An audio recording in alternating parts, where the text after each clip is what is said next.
Hello and welcome back to another brand new movie review where today I changed my mind on what I was originally going to be covering, and that was Gremlins 2. I did watch the first 25 minutes of that and switched it off. I don't think I was in the right frame of mind to watch that. So maybe next Halloween I will cover it.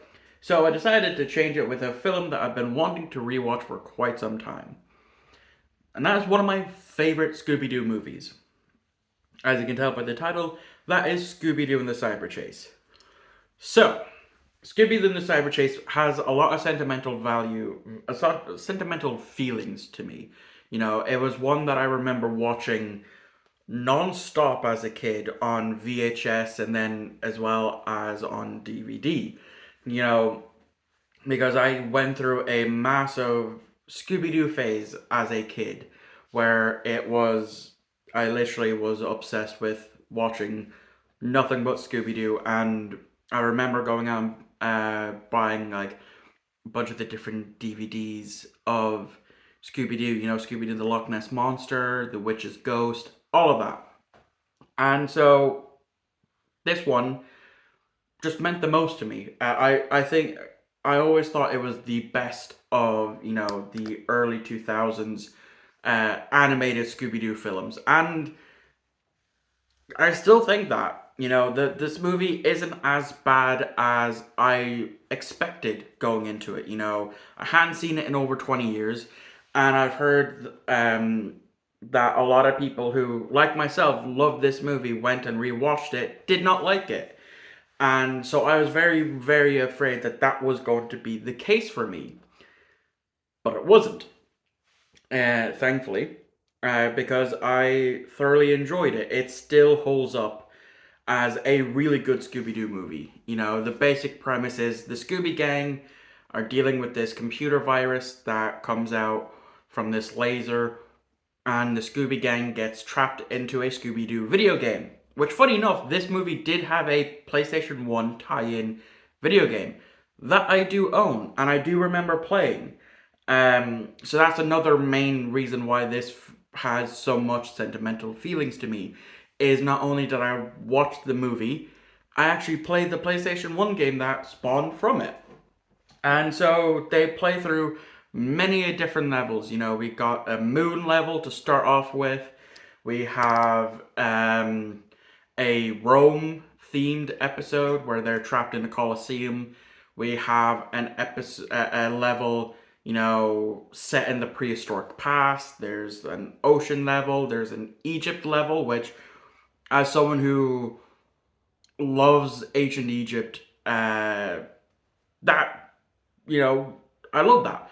And then it all culminates on Cyber City, where as they're running away from this phantom, we run into the classic Scooby-Doo characters. Yes, they use, in this movie, the original Scooby-Doo Where Are You design, except for Shaggy and Scooby. Now, the main reason why they used a different kind of design for Shaggy and Scooby is, well, because in this movie, we have green shirt Shaggy, and in the video game, it's red shirt Shaggy. And that's just so we can tell who's our Shaggy and who's the Cyber Shaggy apart, because Fred, Velma, and Daphne all have different character designs. This is them in adulthood, essentially. No longer teens, in the 70s, going around solving mysteries. They're now proper adults. So they have completely different character designs. So they literally used red shirt Shaggy from the time when, in Scooby-Doo's history, where there was just shows and movies centered around Shaggy and Scooby and Scrappy. And so that's why Shaggy is in his red shirt in the cyber universe, and Scooby is a darker shade in his coloring, as well as his collar is red, to again be able to tell the different Scoobies apart.